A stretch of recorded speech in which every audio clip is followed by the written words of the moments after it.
Je me nomme Saïd Badiro, j'ai 31 ans, je viens de la Côte d'Ivoire. Je suis né de mère nigériane et de père béninois.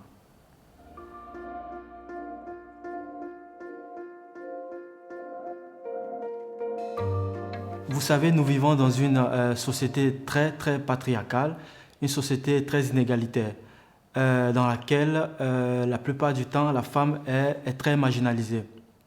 Alors ce combat pour la dignité féminine ne date pas d'hier, c'est un combat qui date depuis des lustres et qui justement ne doit pas faiblir. Moi je me sens vraiment très indigné quand encore au XXIe siècle, nous constatons que nous dénombrons près de 150 millions à 200 millions de femmes excisées dans le monde. Euh, alors, ceci étant, et ça ce n'est que sur le plan de l'excision. Et c'est sans compter les violences faites aux femmes, la maltraitance quotidienne conjugale, c'est sans compter les mariages forcés, c'est sans compter les mariages précoces. Alors moi je dirais face à autant de souffrances, en tant qu'un être humain, personnellement je ne peux que me sentir indigné. Alors moi je dirais finalement que ma motivation elle est simplement humaine.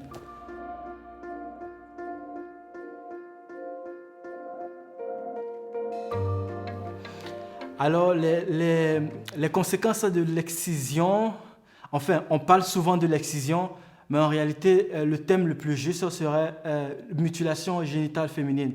Parce que la mutilation génitale féminine désigne en réalité l'ablation totale ou partielle des organes génitaux féminins externes, mais englobe également toutes les autres interventions faites sur ces 10 organes, comme par exemple les scarifications, et comme par exemple les piercings. Alors les conséquences, déjà on peut citer des infections. Et les infections dues aux outils hein, utilisés qui très généralement ne sont pas stérilisés. Entre autres, on peut citer des couteaux, ce que je trouve ça assez baba, des couteaux, des ciseaux ou même des lames. On peut également citer comme conséquence euh, euh, des complications. Ces victimes-là, ces femmes-là ou ces jeunes filles parfois, parce que c'est souvent des femmes, des filles qui ne sont pas adultes pour la plupart du temps. Et elles sont par la suite victimes de grands traumatismes psychologiques, par exemple. Et ça, on n'en parle pas beaucoup. Euh, il peut également avoir des complications durant l'accouchement. Ces pratiques-là augmentent euh, le pourcentage de morts néonatales, par exemple. Et elles peuvent avoir des problèmes urinaires, elles peuvent développer des kystes, par exemple, et même des écoulements de sang très sévères durant la pratique ou souvent même après la pratique. Donc, les conséquences sont vraiment très néfastes et c'est vraiment très dommage.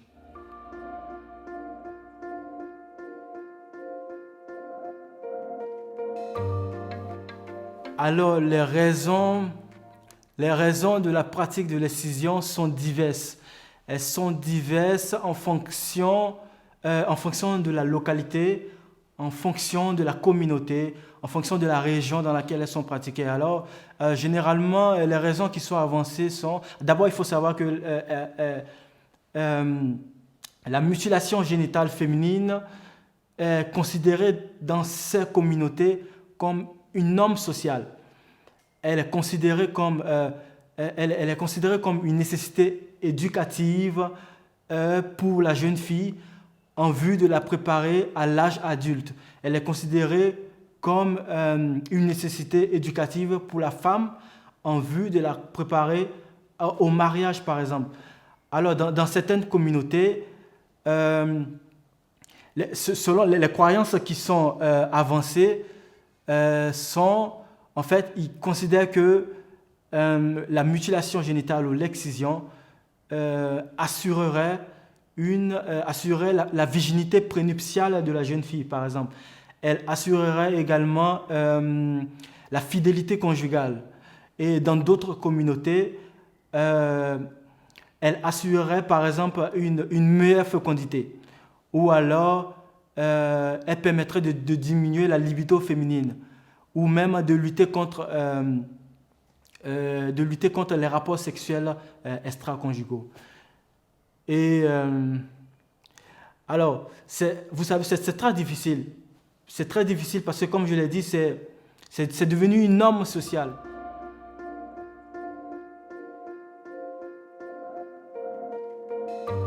Ce qui je considère pour moi comme le plus important, c'est la sensibilisation massive.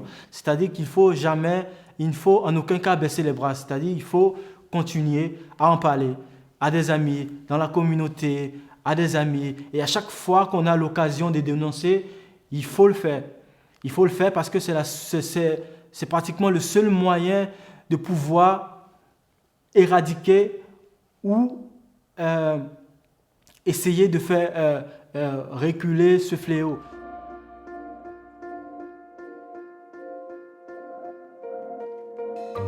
Bon, déjà, moi, je viens de la Côte d'Ivoire. Enfin, je suis un peu mix, hein. Côte d'Ivoire, Bénin et Nigeria. Et ce qui se passe dans ces pays se fait grosso modo un peu partout en Afrique parce qu'on a à peu près la même culture et la même vision des choses. Alors, ce qu'on peut constater généralement en Afrique, c'est que il y a une place réservée à la femme et une place réservée à l'homme. Je vais prendre un exemple très simple pour illustrer ce que je veux dire. C'est que par exemple, je suis dans une famille de 6 enfants, 3 filles, 3 garçons. Mon père par exemple, s'il a besoin s'il a besoin qu'on vienne l'aider par exemple à soulever un truc, ça peut être une marchandise, ça peut être n'importe quoi. Et le premier réflexe qu'il y aura, c'est d'appeler un garçon, par exemple, mais jamais une fille. Parce que dans le subconscient, on se dit, tout ce qui est fort, tout ce qui relève de la force, c'est réservé à l'homme. Et si par exemple il a besoin par exemple d'un ustensile, ou il a besoin de manger, ou il a besoin d'un truc par exemple dans la cuisine, allez hop, là tout de suite, la première personne à qui il va penser, c'est obligatoirement soit ma mère ou soit l'une de mes sœurs. Et on a catégorisé ainsi la société. C'est-à-dire qu'il y a des choses qui sont propres à la femme et il y a des choses qui sont propres à l'homme. Par exemple, une fille ou une femme, il serait très mal vu, par exemple, dans notre société, une femme qui pratiquerait, par exemple, la maçonnerie, ou une femme qui pratiquerait la menuiserie, par exemple. Parce que ces métiers-là sont réservés à des métiers, ce sont généralement dans le subconscient, ce sont des métiers d'hommes, pas des métiers de femmes. Et même dans le sport également, c'est pareil. Par exemple, une femme ou une jeune fille qui veut faire du sport, il sera mal vu qu'elle décide par exemple de faire du football ou du rugby par exemple, parce que ce sont des sports réservés aux gens masculins, pas aux gens féminins. Donc voici autant de stéréotypes dont souffre la femme dans notre société et qui, ma foi, devraient normalement changer. Et il n'y a pas que ça, même sur le plan du travail, c'est-à-dire même intra, vous verrez par exemple, et ça, par contre, ce qui est vraiment très dommage, c'est que même dans les sociétés occidentales, c'est-à-dire les sociétés dites développées, on continue de souffrir encore de ce stéréotype, c'est-à-dire que la femme, pour un même travail, c'est-à-dire pour un même job, et pour une même durée de travail, un homme perçoit un salaire beaucoup plus élevé qu'une femme pour le même travail et pour la même durée de travail, ce qui, je trouve, pas logique. Enfin, je ne comprends pas. J'ai jamais compris ça, en fait, en réalité. Et je suis choqué, moi qui vis quand même, je vis là, à Berlin, en Allemagne, et même si c'est pareil. Et j'arrive pas à comprendre ça, parce qu'on sous-entend que la femme est moins intelligente que l'homme. Ou la femme, même pour un même poste, ne sera pas capable de donner autant de résultats qu'un homme, alors que scientifiquement, ce n'est pas du tout prouvé. Une femme est capable de faire autant qu'un homme.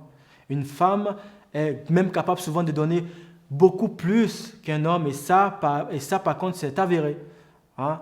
Et, voilà quelques stéréotypes dont souffre notre société et qui ma foi, devrait normalement changer. On est quand même en 2020, on est au 21e siècle. Ce fut un très long combat, hein, pour la dignité féminine, hein, la femme qui, dans l'Antiquité, était considérée comme pratiquement un objet, hein, qui s'est battue et qui, jusqu'au jour d'aujourd'hui, malheureusement, malgré que la conscience ait quand même évolué, continue quand même de se battre et de prouver qu'elle est capable, de prouver qu'elle n'a rien de moins qu'un homme, petit âge, et qu'elle est même capable de faire beaucoup plus qu'un homme. Et voilà, je trouve ça très dommage.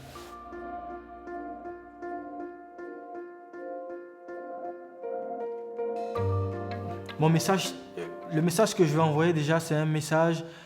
Je ne vais pas envoyer un message spécifiquement aux hommes. Je veux envoyer un message à toute l'humanité, que ce soit aux hommes, aux femmes, aux enfants, peu importe d'où vous venez, peu importe votre race, peu importe vos origines. Le message que je veux envoyer, c'est luttons. Luttons tous ensemble pour la dignité féminine. Luttons tous ensemble contre les violences faites aux femmes. Luttons tous ensemble, disons tous non à l'unanimité au mariage forcé, par exemple. Disons tous non à l'unanimité au mariage précoce. Luttons tous pour l'égalité entre l'homme et la femme. Nous aurons tout à gagner. Hein? Comme on le dit souvent, un Dieu est amour. Hein? Faisons preuve d'amour, tout simplement. Essayons de chacun à notre niveau, parce que on ne peut pas compter que sur le gouvernement, parce que généralement on attend que des lois sortent comme ça par magie de la poche des politiciens, ou on attend que ce soit l'élite qui prenne des décisions qui vont influencer nos vies. Mais c'est à nous de décider, parce que c'est nous le peuple qui décidons, c'est nous qui votons. Ces gens-là qui nous dirigent aujourd'hui, c'est nous qui les votons. Et je pense qu'individuellement, c'est comme ça que nous devons réfléchir. Individuellement, nous devons prendre des mesures. Individuellement, nous devons nous sentir préoccupés, j'en viens, par le bien-être de l'autre. Parce que l'autre, c'est aussi nous. Donc, je suis un homme, mais la femme, c'est aussi moi, parce que je suis sorti d'une femme. Si la femme n'existe pas, je n'existe pas. Donc, finalement, comme j'ai eu à le dire, mon message, il est simplement humain. Ma motivation, elle est humaine. Sortons et faisons des efforts. Sortons de notre train-train quotidien. Ce n'est pas facile. On travaille, on a des factures à payer. Alors, parfois, c'est difficile de penser à l'autre. C'est difficile quand on rentre parfois très fatigué, on n'a qu'une seule envie, c'est de se coucher, on n'a qu'une seule envie. C'est peut-être, après s'être occupé des enfants, c'est peut-être d'aller se reposer.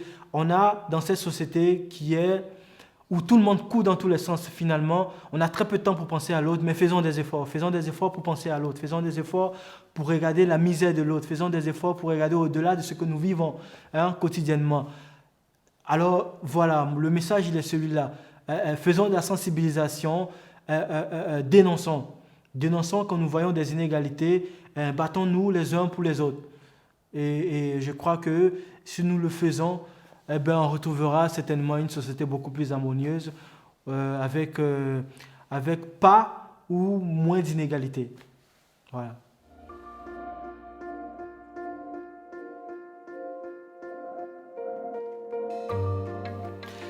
Quelle est ma vision du futur? En fait, quelle est ma vision de la future société? Ou comment est-ce que je vois le monde dans le futur? Quel est mon rêve? Alors, mon rêve, il est assez simple, et il peut même paraître utopique, parce que je rêve d'un monde sans violence, par exemple. Je rêve d'un monde équilibré.